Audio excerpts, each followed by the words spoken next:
Well, I just hit recording on sound. Oh. You've literally been standing here going, speedball, speedball, speedball. I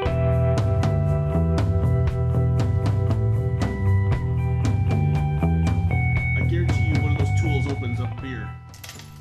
I don't think it does. It doesn't. My other keys do, though. Once again.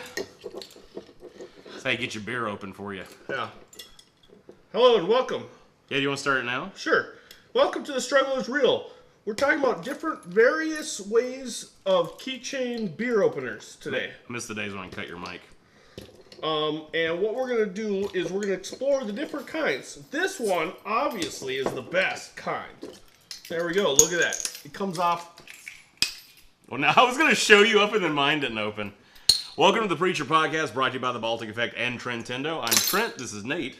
Yeah. Now that I've just made noises to pick all the microphones. Yeah. That's a delicious, tasty beer. Brought to you by Tire Nina's Kisser's Beer. You can only get it in Madison around St. Patty's Day. Suck it if you're not one of us. Yeah. That was really abrasive starting out the show. All right, so welcome back to Preacher. We just watched episode 2. I forgot to wear the costume. I figured you wouldn't do it every episode. Well, I was going to do it this episode where he has it open and he's smoking. Because he's outside. Yeah. Wait, how did he have it open and he still had the collar? The collar wasn't on it. Oh, so the collar was off, as it were. Yeah, it was a That's not an expression. It was call off the... It was off. All right. So anyway, we're going to do this podcast about episode 201 and 202 because they released two episodes back to back. Yeah, I didn't know that 202 came out until about an hour ago. Yeah, I think they should take a cue from me and just upload once a month. Yeah.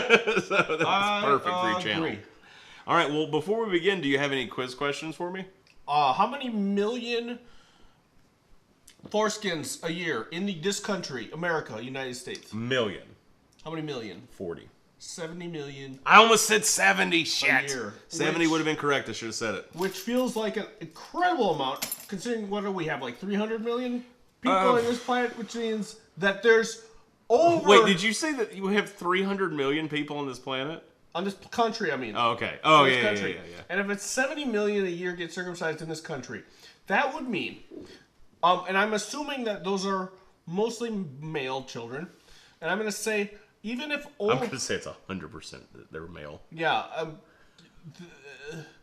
Except for all those ladies that get their foreskins snipped. Sometimes there's female circumcision, and it's not good. Oh. Yeah. It happens in some places. Oh. Hopefully not in the United States, but we don't know. Anyways, 70 million. That means that if 100% of boys who are born in the United States, get circumcised, which is not the case, but that would mean that 140 million babies are born every year in the United States, at least, if you count out boys and girls. Now, where are you getting your numbers from? 70 million a year are circumcised. But did he say the amount of people that are...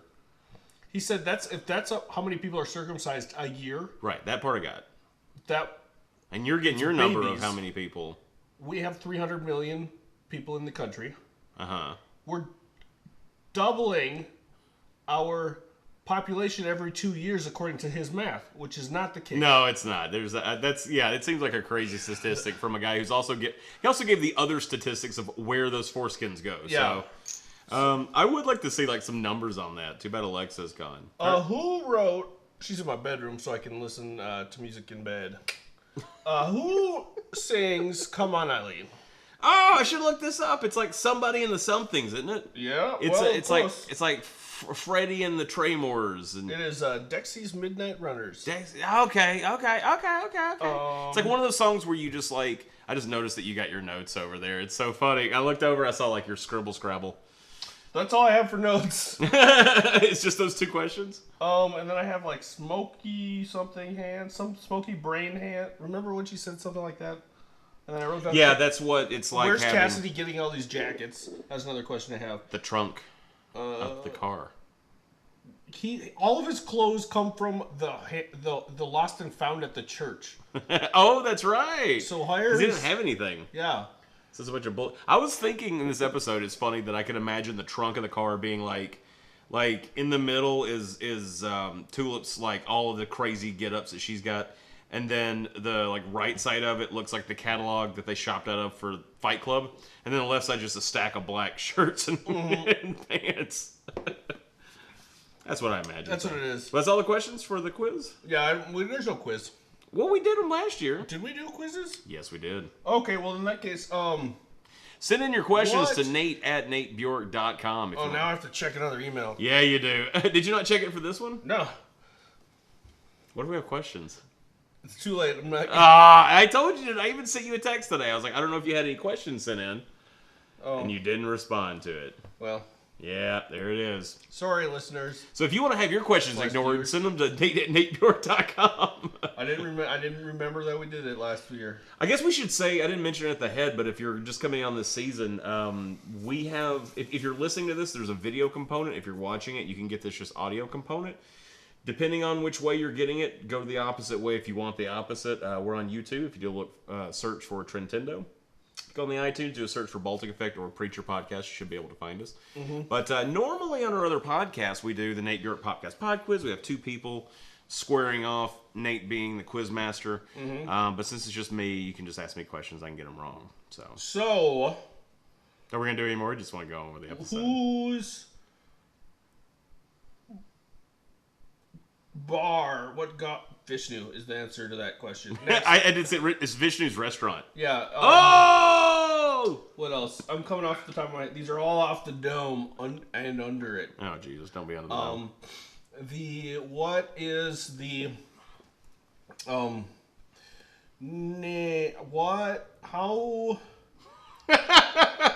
Please send us in questions. what is the guy's name? Fior? That's right. But also, what's the guy's name that I'm thinking of? Oh, He came from New Orleans. That he got hit in the head. Preacher. No, Gary. That's right. Yeah. Gary. What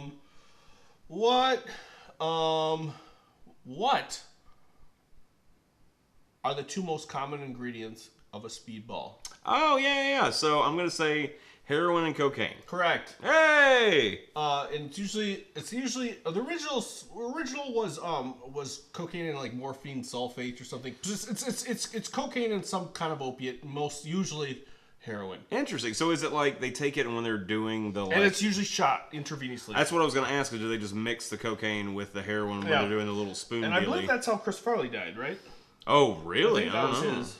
I haven't watched the doc yet. These mixtures are often more potent than the sum of their parts through drug synergy. Drug synergy. It's a moth. It's attracted to the lights. Yeah, so there's this stuff. There's a bunch of stuff. Notable deaths attributed to speedball use. I'll read some of them off. Oh, good. John Belushi. Oh, okay. Chris Farley. Mm-hmm. Mitch Hedberg. Check. Philip Seymour Hoffman. Correct. River Phoenix. Yes. And some other people whose names I don't know. Here are notable speedball users. Like, I'm about to name names. wait, is Wikipedia getting like gossipy? Yeah. It's like we're turned into TMZ because nobody's paying us to give them information. Nikki Sixx. From like Nikki 5 a little bit better. Yeah. They got the band 1 back. through 4 though. Anthony Kiedis. Oh yeah.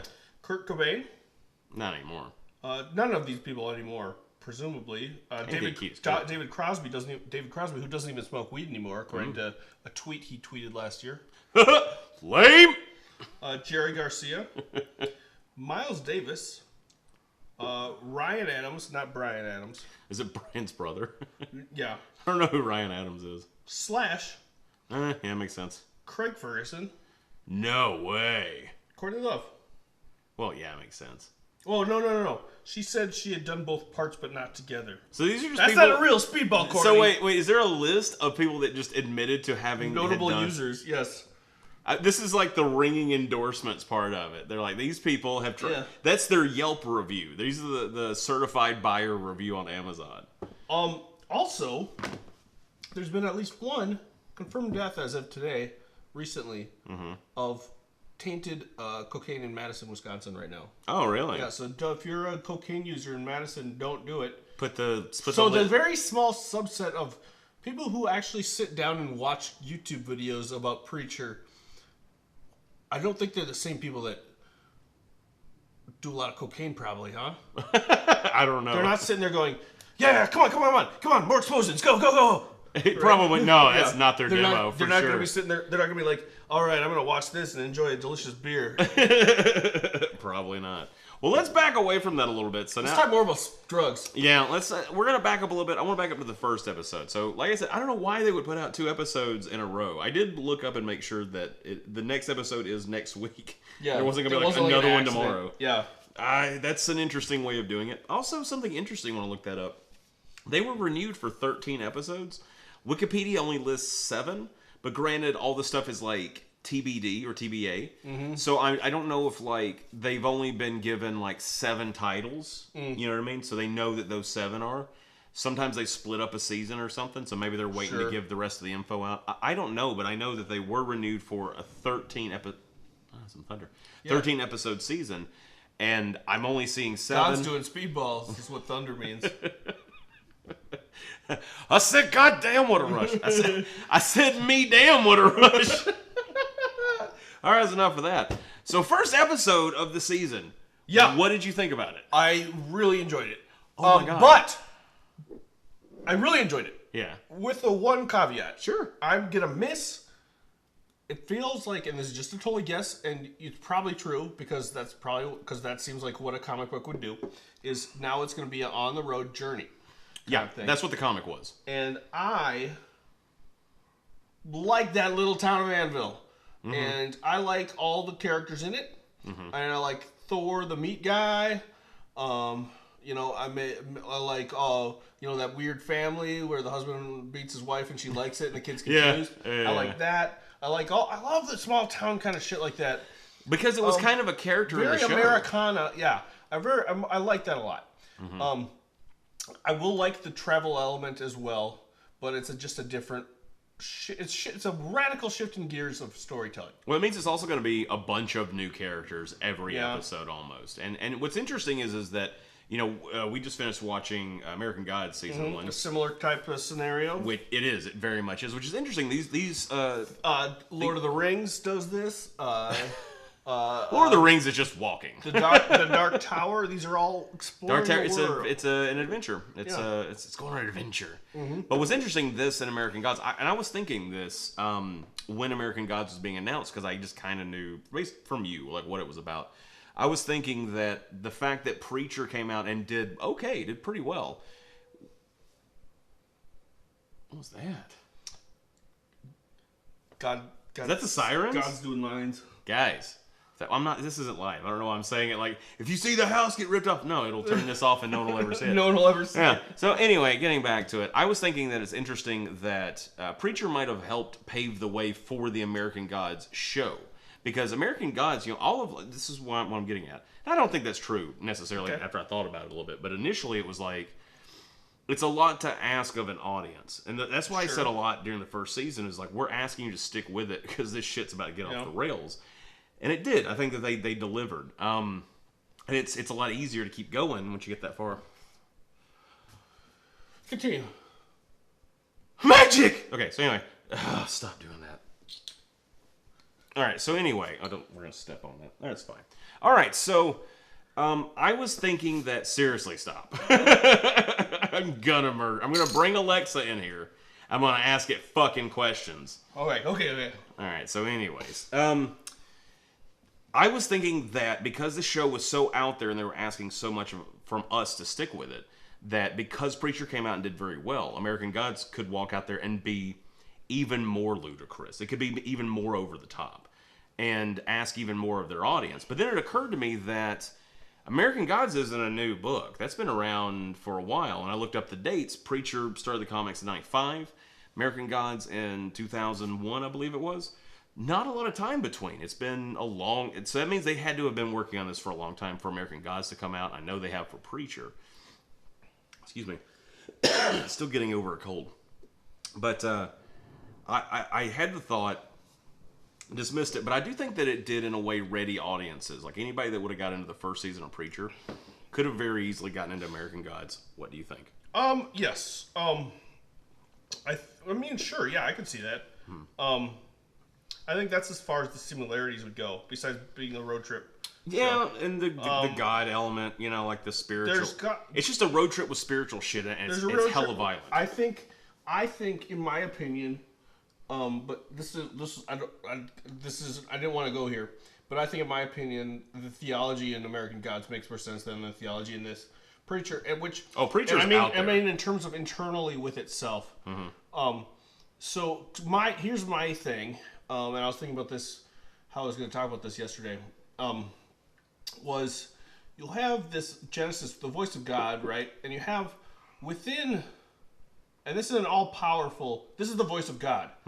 And yet there's one person who's not affected by it, and it's the Saint of Killers, which also doesn't make sense.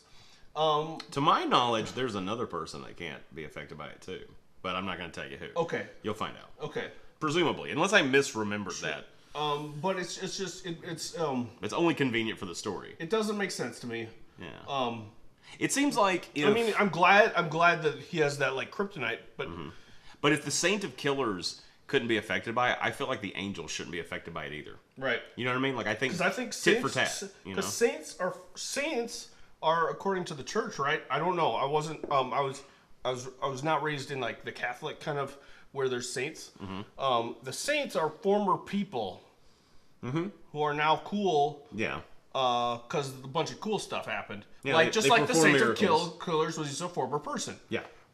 So if you're a saint to something, you're a former person.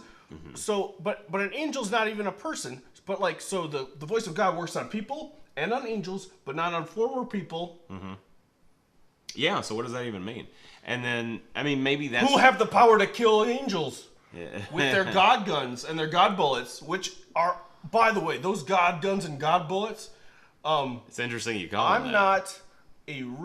I'm not a gun expert, but I have studied God guns and God bullets, and it's pretty true. It'll blow off the top of your head. That was the fucking those best. God bullets. Like that's the way a show should start. Is it's oh my god! It like I saw it. I'm gonna call this. I'm gonna do something hilarious. Boom! Yeah, he's trying to call on the radio. The door blows open. Delightful. And I saw that twice, and every time I still had similar reactions. Yeah. A lot of like, oh god, and like yes. I love it when somebody's trying to use something and the thing blows up that it's attached to, and they're like, ah, and they throw it.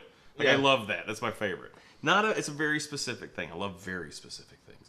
But that, I'll be honest with you, I do, as cool as it was that it was a car chase and stuff, the car chase elements were kind of like, it kind of sucked. Like I didn't like... You didn't like the cool, the cinematography? I liked that they put on that filter so it looked like old film.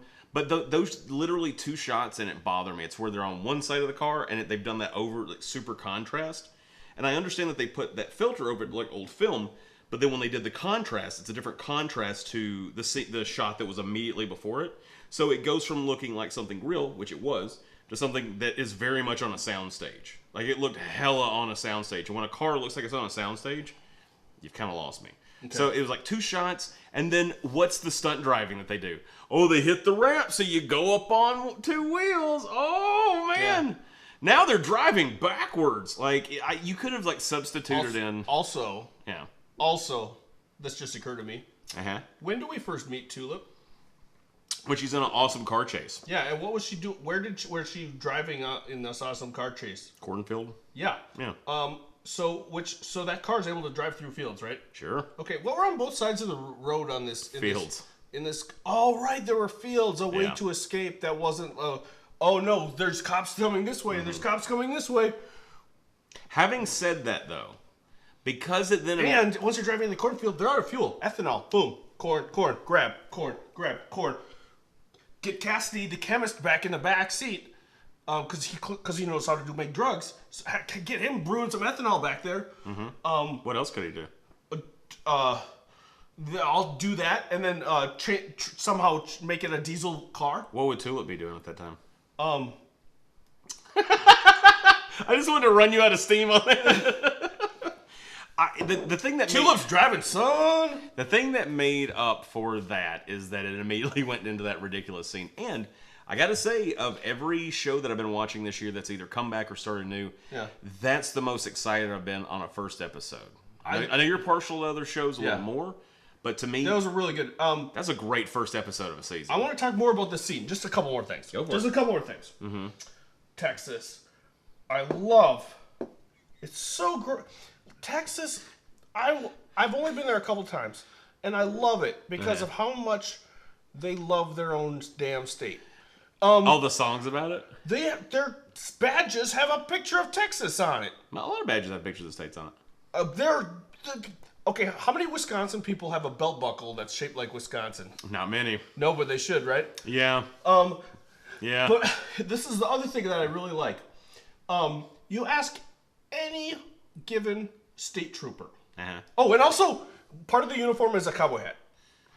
Yeah. That's cool. But ask any given state trooper to sing the Yellow Rose of Texas. Not only will they oblige and sing it very beautifully, they will sing multiple verses of it. Mm-hmm.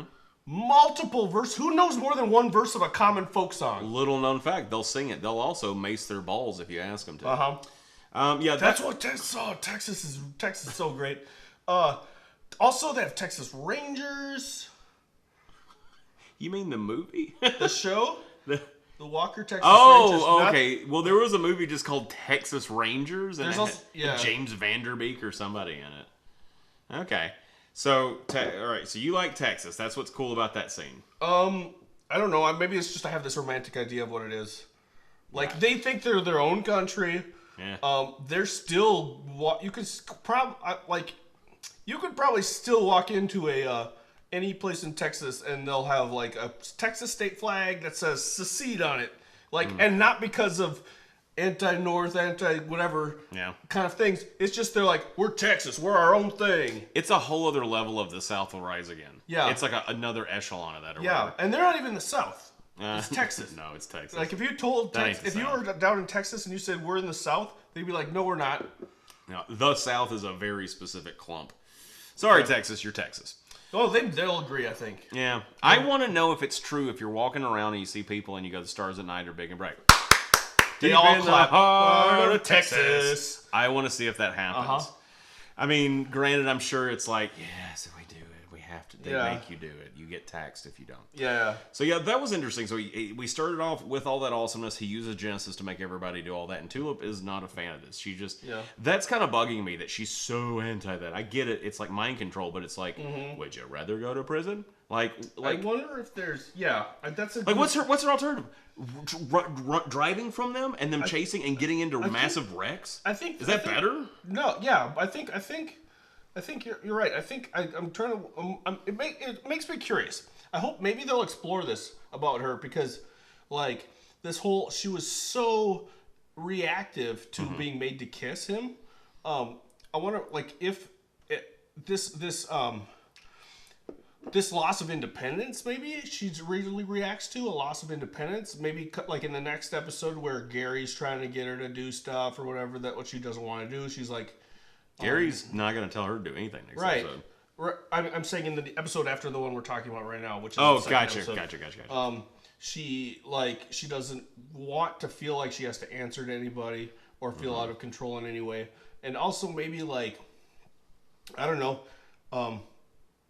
A woman of color in the South probably wants to be able to speak for herself. True. He's not using it on her, though. Yeah, I mean, I'm saying that like, he used it on her once, and she really hated it. This topic will come back up later on, of that kiss. It will. Unless they really do some stupid shit, and I really hope they don't. But, so let's move forward into the episode a little bit. So now we get to meet another preacher. Yeah. Poor man's Jim Gaffigan. Yeah. Got a girl tied up in a cage. Has to be covered. Yeah. It's so great. That was so good when he's like, that's my dog. Used to bite. Then it got old. There's my house. My wife used to clean it. Then she died. Yeah. There's whiskey. Yeah. Love that guy. He doesn't say, I have whiskey. He says... Or you want some whiskey. Yeah. There's whiskey. Which is great. It's so good. And the whiskey has guns on it, which is cool. I think it's the same whiskey he was drinking last season. I could be wrong. But there was like a beer and a whiskey that looked like super cool that he was drinking last season. Okay. And I think we found out it was like a fake one, like one they made up for the show because it's called like Rats something. Oh, because it came from Rat. It came from Rat. That place where the Saint of Killers came from. Yeah, there we go. Yeah. So I don't remember if it's the same one. Remind me. There he goes. So anyway, so what happens next? They meet the preacher. They learn that God has an idea of who's seen God because someone's come and visited him, and he says, "Here, go to this dance hall of sorts," and then they leave. They go to the dance hall. They go to the dance. I gotta say, it was weird when we saw that they were going to a place called Shishi's, and I like flipped out over this because I'd just seen a post from Dean Norris, good friend of ours, Dean Norris from Breaking Bad.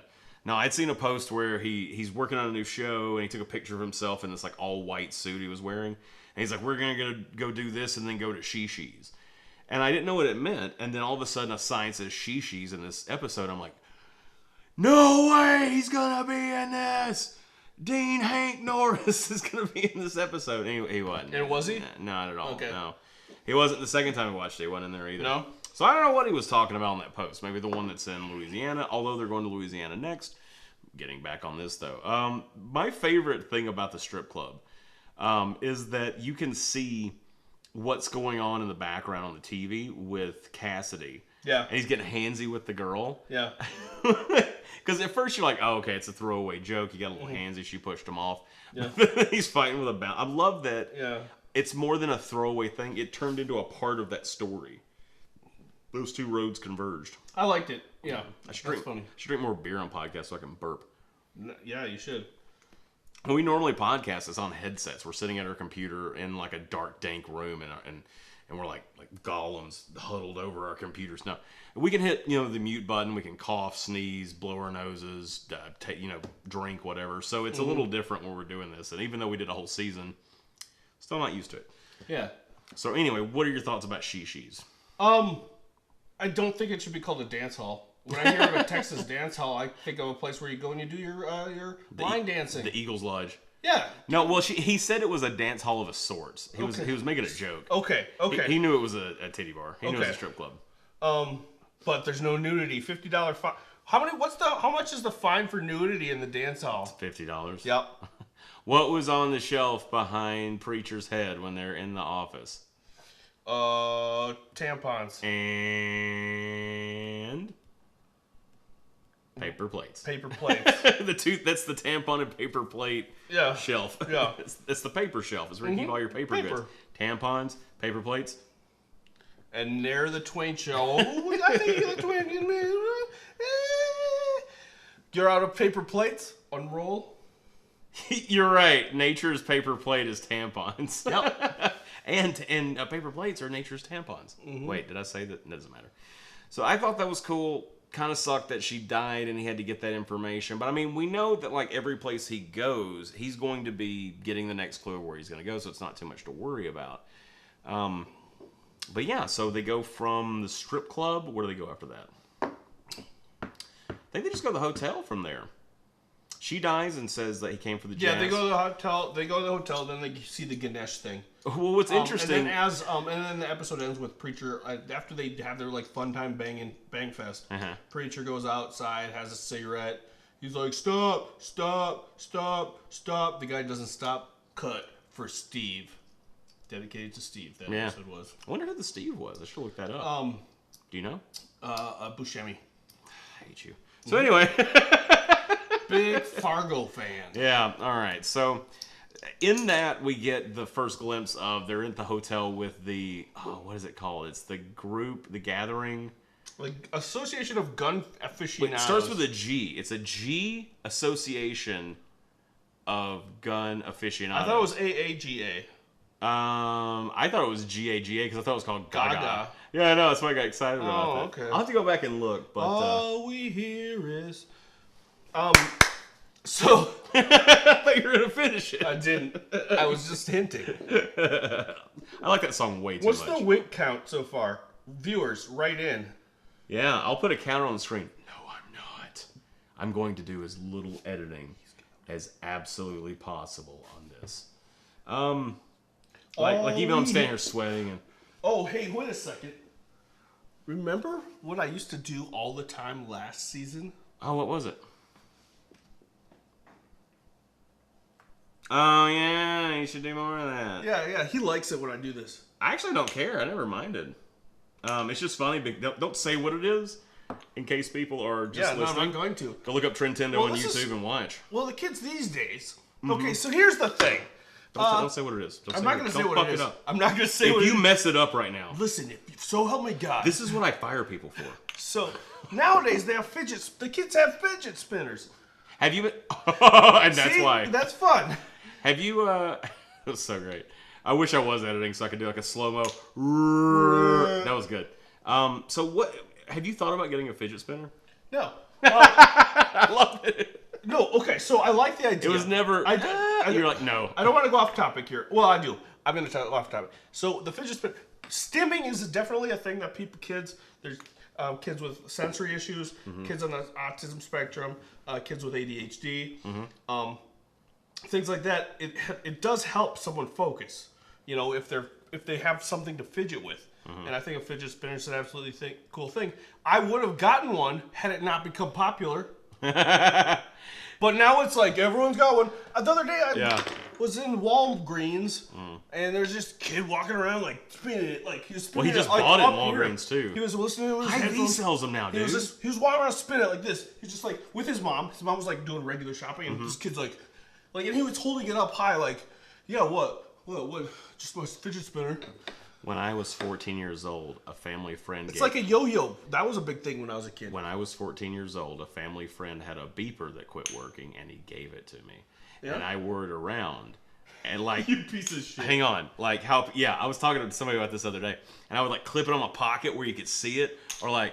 I would... Because it was also the time period where you could wear those like pullover tops. And so I'd clip it on the collar of that on the inside. Which is like what you would see like... drug dealers doing. Yeah. And I thought I was so cool. Who thought that like a 14-year-old was getting like hit up like dee-dee-dee-dee. Oh, I gotta call this in. I'll be back, y'all. Like who did I? How big of a tool was I? I thought I couldn't be any more of a tool than I was at like 16. Nope. When you drove with your T-tops and your Hawaiian shirts. That was 17. Maybe I was even more of a tool then. Who knows? I should pick the years where I'm the most of a tool. Anyway, I'm a pin clicker. That's why I carry a pin that I use a cap for, because people hate hearing pins clicking. People do not like that sound.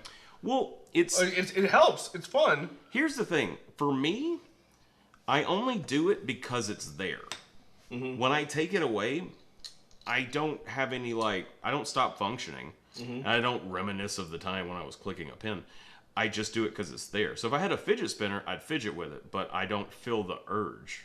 I was talking to Levi, my brother, about how I would probably not be good in the army, like in certain situations. We were talking about this like years ago.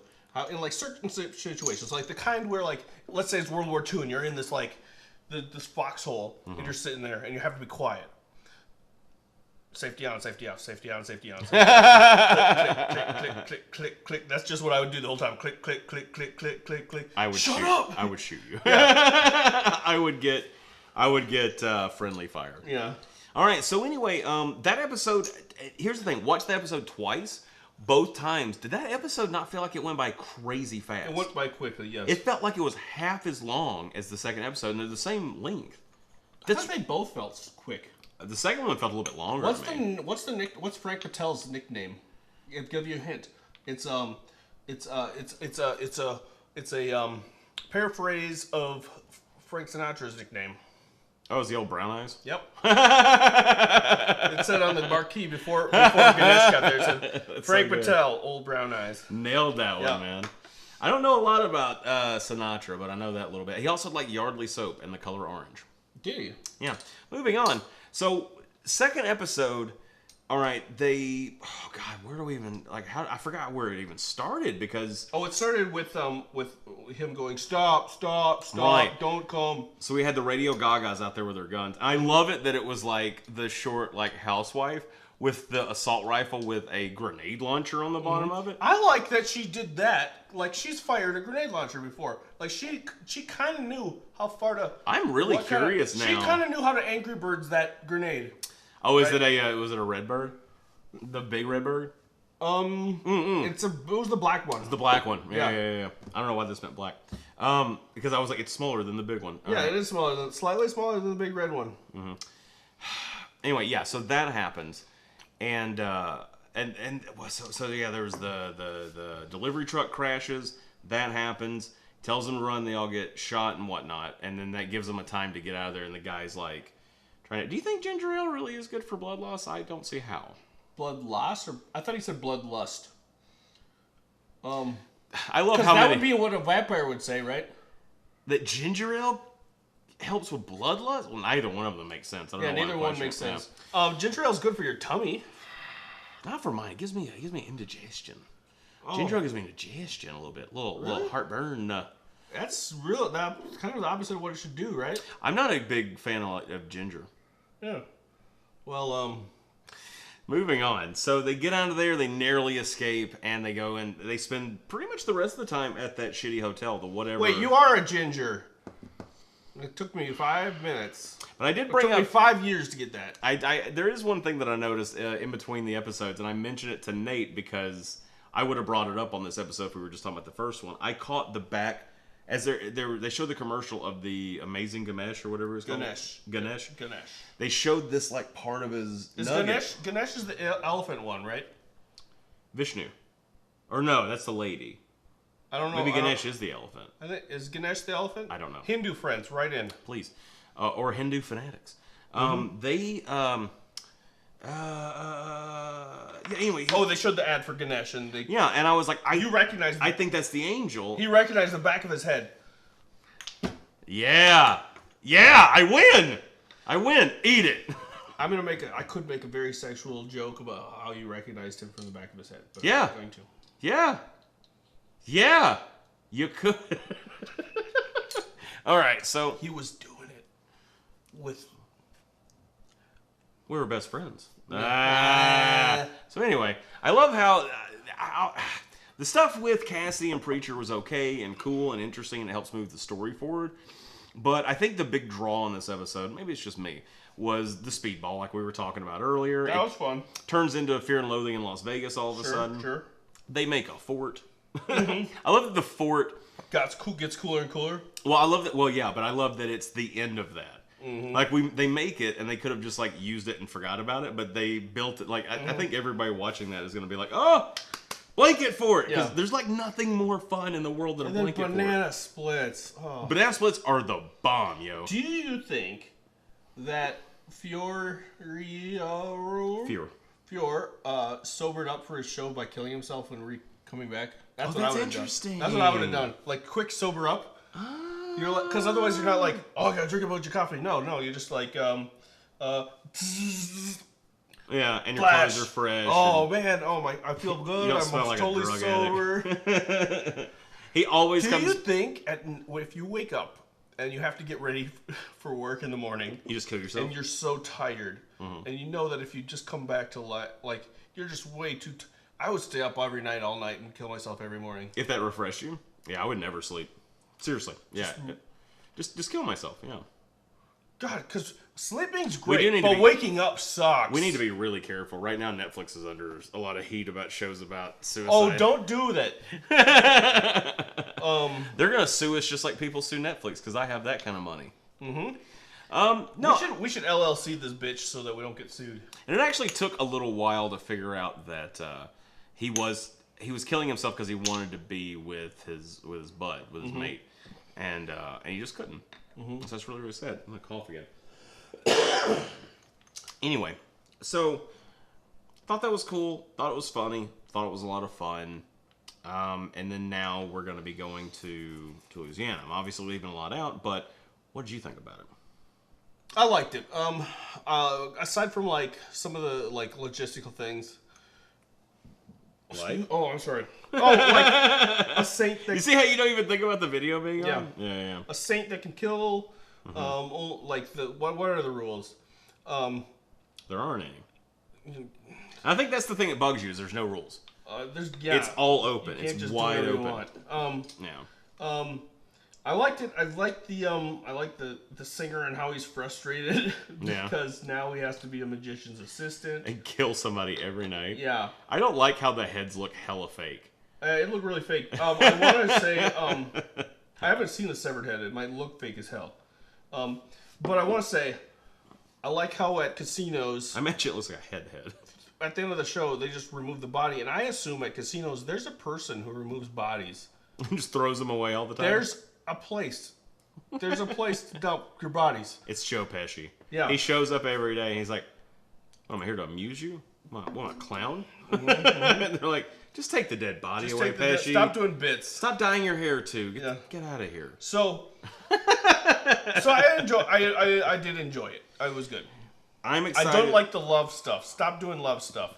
Yeah. I'm glad they didn't get married. Jesus. Yeah.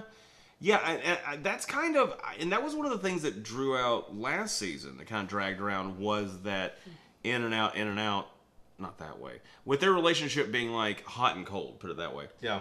There was a lot of, just a lot of wishy-washiness that really drug out things in the last season that I don't need, man.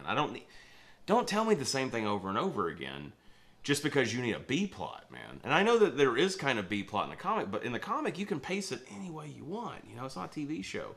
There is some pacing. Sure. You can pace anything any way you want. Yeah, that's the way you need it, any way you want me. Right, but I'm just saying, like you say in the comic you can pace it any way you want. So can you with a TV show. Well, you can pace a TV show any way you want. You can, yes. And you can do anything anyway. You're right. And they're not going to, though. Yeah. Okay. In the real world, they have to pace things out. There has to be like a certain kind of beat. When you're writing scripts for TV and for movies, it has to hit certain beats at a certain time. Same with comics. They have the certain page counts. And I think a lot of them do as well. But when you get to something like Preacher, Preacher isn't like Spider-Man. I mean, for a lot of reasons. But like Spider-Man is just like forever. But was it a serial that came out periodically? It was more like a mini-series version of a comic, of a like you know how like there's mini-series on TV, like The Stand. The Stand was a bunch of episodes, right? But that was it. Okay. With Preacher, it was a bunch of them, but that was it. And they do that a lot. Like a lot of times they'll do graphic novels that are just like a few of them and then they're done. Mm-hmm. Mostly, a lot of times graphic novels are one shot. It's like a Watchmen. That's a one thing. So that's kind of what Preacher is. So it is a little different. You can be a little different with it. So, but I also understand they're trying to do stuff for the show. What's interesting, and I thought about this today, it makes me really, really happy, is where we are, where you and I are today. And that is, we're watching a TV show we've watched 2 TV shows that are about source materials that seem unmakeable. And there's a movie coming out in, a month, a little over a month, that seems like the unmakeable movie, which is going to be The Gunslinger, Dark Tower. Like, as long Soups excites. When I was a teenager, these are things that were like, there's no way they could ever make this into a movie. And there was always rumors. Ron Howard's directing. They're going to do this with it. They're going to make the Preacher movie. There's going to be the Dark Tower movie. No, and every year or every time this rumor mill would start up, I'm like, no, they're not. No, they're not. It's just like every time that there's some kind of a news article and they're like, news from Mars. No, it's not. Guess what? Mars is still Mars. Guess what we found on it? Dirt. But now it's happening. It's like the flying car exists or a hoverboard. Mm-hmm. You know? And not the dumb hoverboard that's not really a hoverboard. Not the swagway. Yeah. Stupid hoverboard. They're kind of dumb. They could be fun if you use them for like fun things, but like legitimate. The one thing they got right, they don't go on water. Sports don't go on water unless you have power. I can't believe I got all serious with you the other night, and I was like, man, I don't mean to call you a bogo or bojo. Anyway, what else you got on the episodes? I think we have one email. I think we do have one email. I have nothing else about the episodes. I'm enjoying it thus far. Yeah, I'm pretty pumped. I do miss the all of our friends from. Especially what's his face, Kincannon. You know what I mean? Yeah. Yeah. Because I love that actor and everything. It is tough to get on the road. You have to leave characters behind, and especially when the entire town blows up. Yeah, they're Dunskies, and that was because like the drunk uncle, you know, like he's or his grandpa, He's dead now thanks to cow gas. But anyway, are you reading or you want me to read? I've got it right here, baby. Do it. This You one, start reading. I'll be right back. Okay, I will. I will tell you how to send us an email. Send it to balticeffect@gmail.com. Nice. I'll have to put it right there. I saw you did. I saw you use those words, those letters. Those words just appeared. Or I just won't.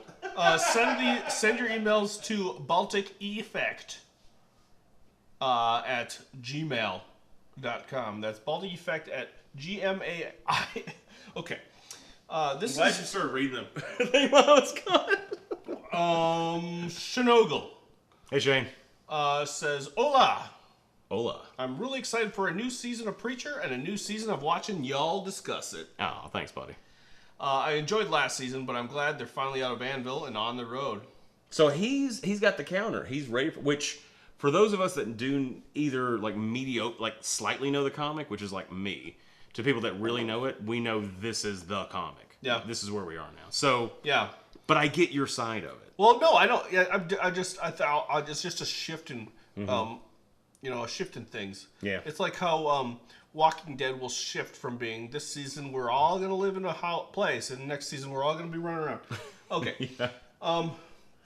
Here's some bullet points I found while crawling under a moving truck. I'm glad I don't use face cream. I use multiple face creams. We just put some shit on her before this thing to keep the oil from. You did. I didn't. Because I knew I was going to sweat through it. Dude, I'm sorry if you're warm. I made you turn the AC on. I also didn't put more clothes on. I could have wore like shorts. I'm wearing shorts. I know. You're a very smart man. Yeah. They're looking. I can't. Why are you wearing long pants? They can't see. Because it was cold.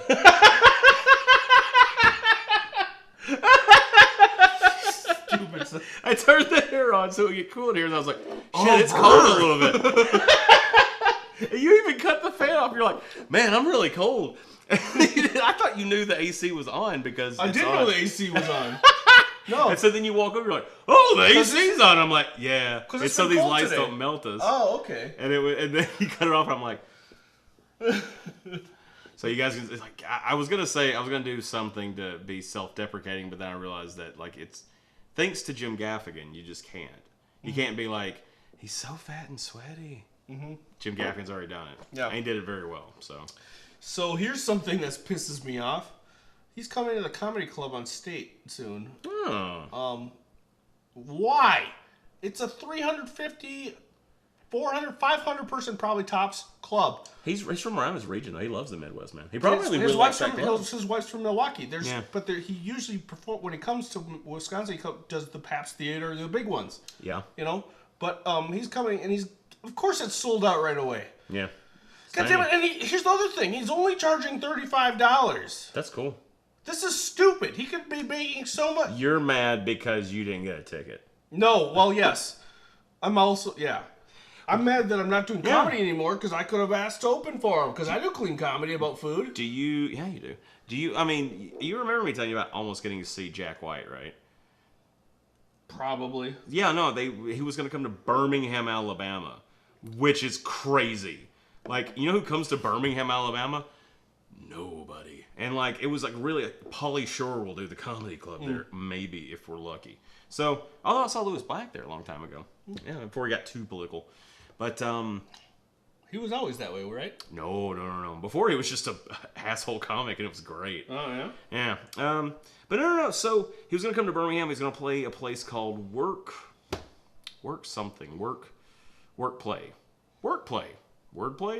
Workhorse. Iron Horse? No, that's a different place. He was going to go play this really micro venue, like smaller than the comedy club here. And the tickets were going to be like $20. $20! And he was going to be like just right up the road from where I was. And it was going to be so intimate and cool.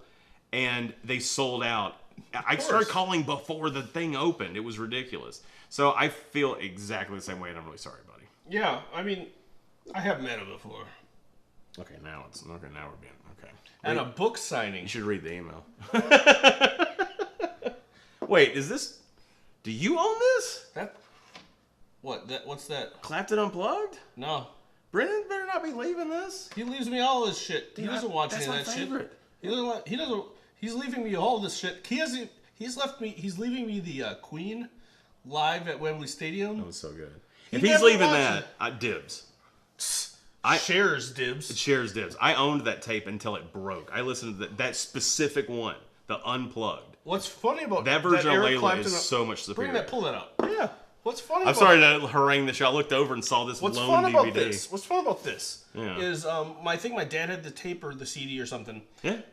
And this was my first time hearing about Eric Clapton. So this was your first experience? So I didn't know that he was a shred-tastic Strat player, right? Yeah. I didn't know. Well, this version of Layla was the first version of Layla I'd ever heard. And this one's like, and my dad eventually told me, he's like, that this is that's a hard rock song. It's a cover. It's a cover of his own song. Yeah, it's a hard rock song. And I said, what? How do they do it? Yeah. It's because it got me on my knees, Layla. Yeah. Yeah, I know. I the same way heard this version of Layla first, and then heard the original, and I was like, somebody covered Layla. I love that song. And my mom's like, you're an idiot. No, it's okay. So one more thing about Layla, and then we'll get back to this. We need to get some more beers and drink and watch that sometime. Let's watch it tonight. Oh, I gotta edit. Oh yeah. So one we need to get shit tossed and watch that. I love one last thing about Layla is I saw Weird Al last summer, I believe. Mm-hmm. And they sat down and they had like during during a concert where the band will like get intimate, they'll come up with their acoustic instruments or whatever. They'll sit down there on the stage. They played "Eat It" over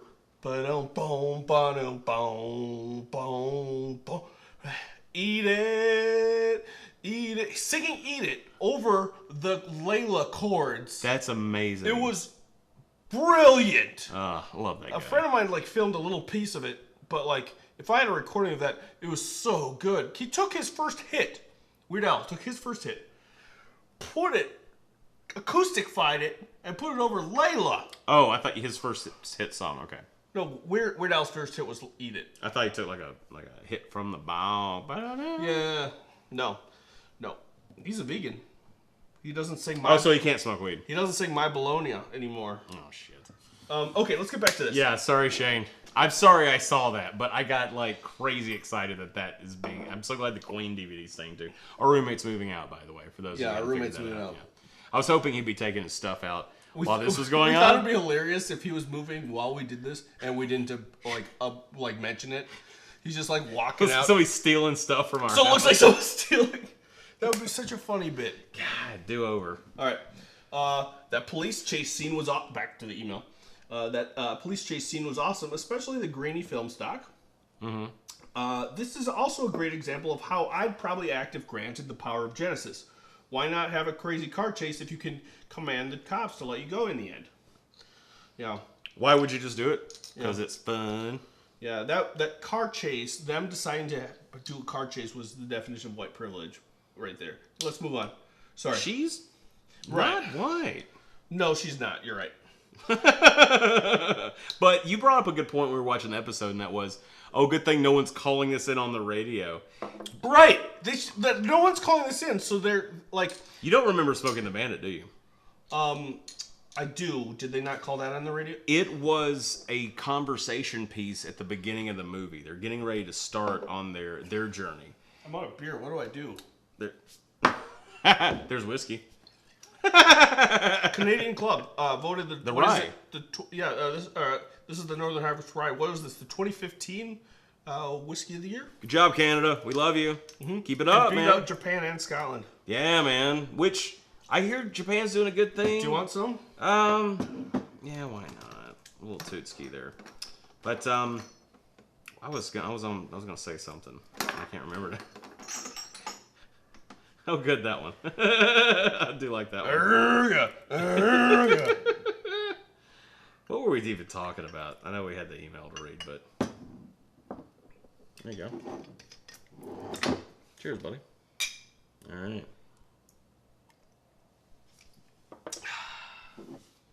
Damn. That's some good shit. Okay, good job, Canada.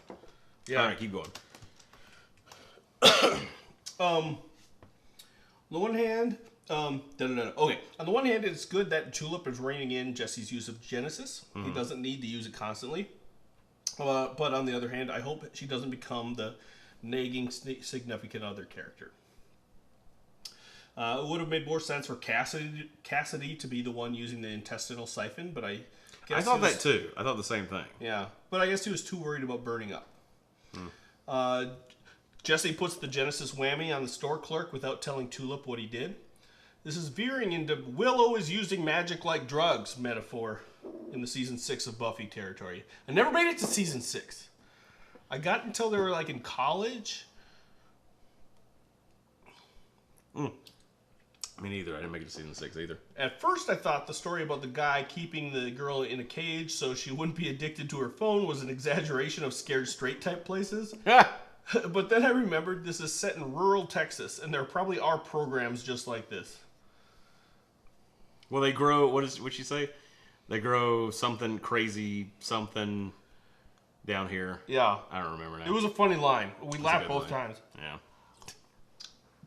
That guy stabbed himself before he could finish his whiskey. Poor wasted whiskey.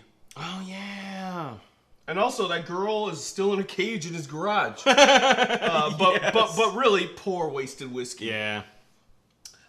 I have been to 2 different strip clubs. One was slightly more upscale than the other, but neither had live jazz music. I went to a heavy metal strip club once. Really? Did it have a live band? It was no. So that's just a strip club. No. So first off, it was heavy metal for a while, and then this is the best ever. It was I think it's changed now, but it was a place called Arity's Angels in Pensacola, Florida.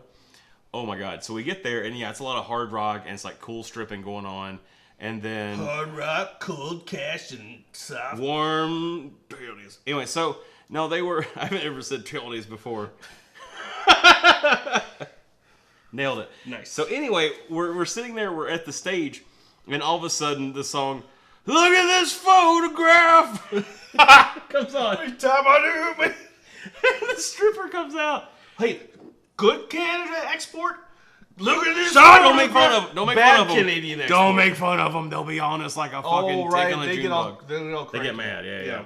They want their nickel back. Sorry, Admiral. So anyway, was it? Yeah, it's Nickelback. Anyway, so that comes on. No offense to the song. Speaking of nickels, Canada has some new nickels, right? I don't know. Okay, big CR right in. Yeah. Go ahead. So anyway, so that song comes on. The stripper is like standing on the side of the stage, like just kind of biding her time, and then she keeps looking over at the DJ. DJ's over up in the booth. He's looking at her, and she's like she keeps doing that, and he goes, "You can get on that pole and dance this song, or get the fuck off my stage, honey." And she was like. And starts like trying to dance to a song she clearly hasn't rehearsed to and doesn't care to dance to, that no one wants to hear. It's a ballad. You can't really rock that shit. And it's hilarious that like the DJ couldn't like play literally anything else. It's not like he had a dance floor of like people partying that he had to keep the momentum. Yeah. We're watching the stage. It was an amazing use of power by a DJ, and I was impressed. Wow. Yeah. You know what? Do you think in the old She comes out, look at this photograph! So sad. Do you think that they used to have live... Because I know this... I used to work with this old guy who plays drums in a band. And he said when he was like in high school, his band got a gig at a strip club. Oh, really? Do you think that's an older school thing? Yeah, they wouldn't have a high school band in a strip club now.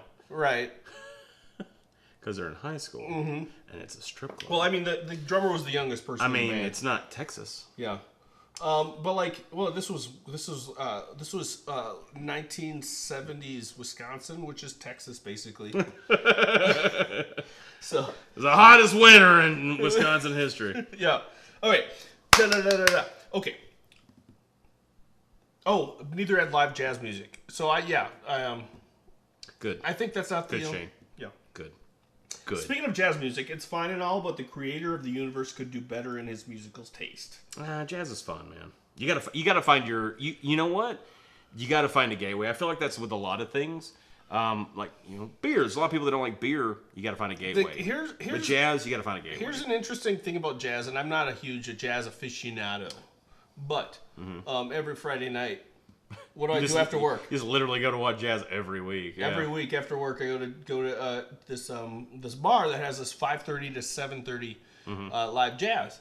And the thing about jazz, and I was talking to my buddy about this, and I'm not trying to say that I know a lot about jazz, but neither one of us listens to jazz records. We just watch it and listen to it live because it's a live experience. It's fun. And it's jazz fun. should be about that. And it's really cool to watch the instrumentalists, the musicians, like they're talking to each other. Yeah, and it's also what I appreciate about it is the same thing that I liked when I was DJing, like for like parties and stuff, is that it was the thing I tried to do. I tried to learn how to do, and that's where you keep ostensibly like house music going all the time, but it would change. You had to keep up with like the beats per minute, but you had to morph into another song. So it's one continuous thing. Now they'll stop and do separate songs at these jazz shows, but when you're doing a show, you know that one song is like 4 songs welded together, and you don't see the seam. These guys will do. Yeah, that's what I like about it. They'll do like a 20-minute song like without stop. And then they'll be like, thanks, and they'll nod. And in that 20 minutes, you've heard so many different, like, speeds and, like, time signatures and stuff. It's crazy. And what I do is I go and I listen and I watch, and then sometimes I apologize. I read my book, while I'm having my, whatever I'm sipping on after work. It's a nice time. Delightful. It's delightful. It's a delightful way to spend a Friday afternoon. But, If I was to sit and just listen to jazz without the visual, without the live piece of it, I probably might not be into it. And also, when you think about when you lay down the recording of something, you've kind of put a constraint on it. Yeah. There's a lot of artists and a lot of people like that when you put them on, when you record them, they're not as good, man. Sure. I feel like I think jazz crushes it more than any other. I feel like the famous jazz recordings, and here I am talking out my ass, but like Miles Davis Kind of Blue. The recordings did. Yeah, they were live in the studio. But it still wasn't what they would have done in the room with the people. Yeah. You know what I mean? Sure. So, I don't know. It's like going to see Rocky Horror Picture. It's like watching Rocky Horror Picture in your living room versus going to watch it with a Shadowcast. Sure. Very different. Yeah. But I appreciate both, but you got to... And if there's jazz music and there's naked... whatever's you're interested in on stage. So I guess it was a go-go club, that place, then, if there's no nudity. Some strip clubs don't have full nudity.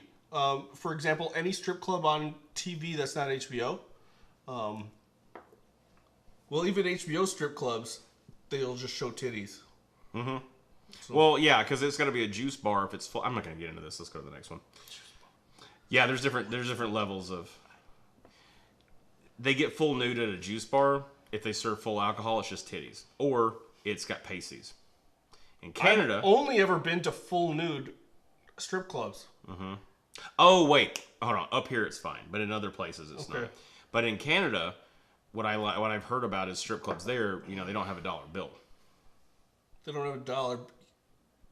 You gotta throw your loonies at them. No, they do things like cups and shit like that. Okay.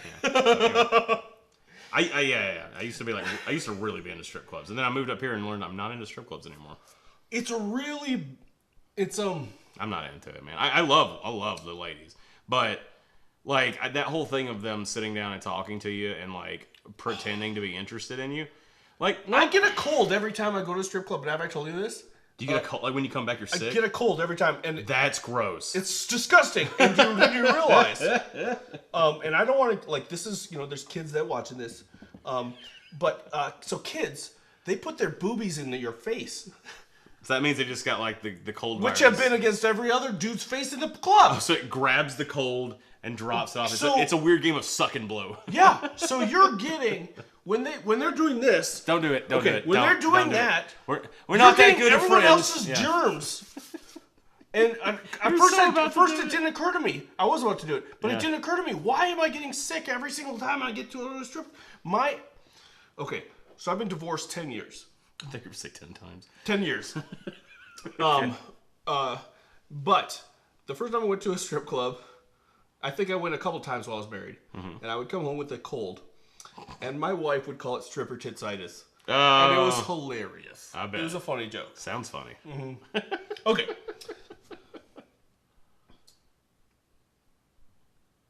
Okay, speaking of jazz, okay, so the Saint of Killers can kill angels and is immune to Genesis. Guys, Here's your thing. Yeah. what if he's God? Dun dun dun! He's not. I'm sorry. I'm sure Shane knows that. Speaking of which, if the guy is immune to Genesis and car crashes, what makes you think a bunch of bullets will stop him, Jesse? Yeah. Well, maybe it's because there was a lot of them. Those gun aficionado deaths could have been avoided. There's a lot of deaths, like when Jesse goes to see the Egyptian god at the end of his life, and his heart's his weight against a feather. He's gonna go through a door. Stop it. Next bullet point. He's gonna go through a door. Stop it. Stop. But now that I think about it, so could have the deaths of all those cops and the store clerk and the preacher with the girl in the cage. Jesse's gonna have a lot of secondhand blood on his hand. And that's what kills you, is that secondhand blood. Secondhand blood on his hand doesn't sound right. Actually, that's a... Don't do it for the name of a band. No, I'm writing it down for a name of a song. Oh, okay. Second hand blood on my hands. Okay. Got a lot of secondhand blood on my... Oh, wow. Let's move on. Wait till next episode. You better have that shit on lock. You better have it ready. That one arm... Should that be my thing this season? Please. Okay. Please. All right. That would be amazing. I'm already set up for way better sound for you doing that. I need to get back into songwriting. Sangwriting. It's the past tense. Keep going. That one armless fellow just wanted one more root beer as his last drink on Earth. Poor guy. Root beer is a delicious beverage. I do like a root beer. And like, if you're wanting it, okay, there's nothing wrong with the ginger ale. I know you don't like ginger, but with respect to ginger ale, it doesn't really taste like ginger anyway. If you're wanting the sugary sweetness of a delicious root beer beverage, like made by Dad's root beer, ginger ale's not going to cut it. No, it's not. I named the funniest kind of root beer brand. I don't even know that. Oh. I don't even know what that brand is. What store are you getting this from? I haven't seen that the since I was a dollar kid. store? Are you getting root beer at the dollar store again? Dad's root beer. Yeah. I liked everybody finding out what happened to Anvil in the middle of a firefight. Yeah. I had forgotten that they didn't know. They all take a break to watch the news. Yeah. I thought you were about to unplug that. No, I thought I knocked it out. I have a hard time believing an Indian, not feather, casino would be a big draw in rural Texas, but who knows? They do have the best magic act since the Prestige, so there's that. I was thinking about the Prestige. Yeah, it's pretty funny. Like, when I heard that they were going to do a Ganesh, and when I found out that Fior was the Ganesh, I was like, this is going to be some Prestige shit. You never know which one. Yeah. Are you the one in the cage? Yeah. Or the one that makes That's so freaky, dude. I love the Prestige. That's like such a fucking good movie, man. I was worried Cassidy was going to torture Fior there for a minute, but I'm glad it too. Yeah. it descended into a fear and loathing style drug fest instead. They're in Bat Country now. Yeah. Fior seems clueless about Cassidy's implication that he and DeBlanc were a couple. I thought it was that he didn't understand. No, he didn't understand. He seemed clueless. Yeah, he was just like, "What are you talking about? Of course we sleep together. We're best friends." I want to. What do you mean I sleep want to together? I want to see at some point Fiore's pants get pulled down. There's nothing. Yeah, I think he's a eunuch. He's a Ken doll. Well, I think angels are ace. He's a noob. He's a noob. I think angels are ace. In the hole. Yeah. Up my sleeve. Well, not in the hole. Keep going. Maybe up your sleeve, though. I almost forgot. I like the It Follows vibe from the Saint of Killers. Sure. He was just going to keep walking at his own pace and catch up to you at whenever. Yeah, it follows like that movie. Yeah, go on. The Babadook. Next week, Nolans. Yeah, yay. And then he puts in God language. Keep up the good work. Okay. Shinogle. I'm going to keep up the good work. I guess I better go buy a better camera. I'll be back. I'm going to go see if I can get somebody else's YouTube channel. Hello, Rhett and Link. I have to be on your show now. Shane, thank you for emailing us. We've already talked about the email address. Baltic Keep doing it. Yeah. BalticEffect@gmail.com. I love that I interrupted you by doing nothing. Ooh, and it lands. You better fucking make sure that it followed my fingers. I already had to do one. Well, all right. Thank you very much. Keep up the great work. Thank you for joining us. Thank you, Nate. Thank you, Trent. What This was is that thing? here's what we do. Okay. You know, I thought we were gonna do the thing. I know what it is. Here it is. And as always, Trent is nice. Nate is nice. Stella's a pretty kitty. And we love you. I can't believe I remembered that. Yes. Yes. Oh man.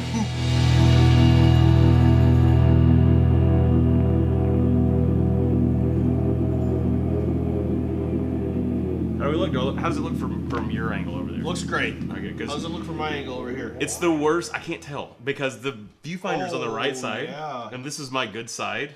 Oh yeah. So should we?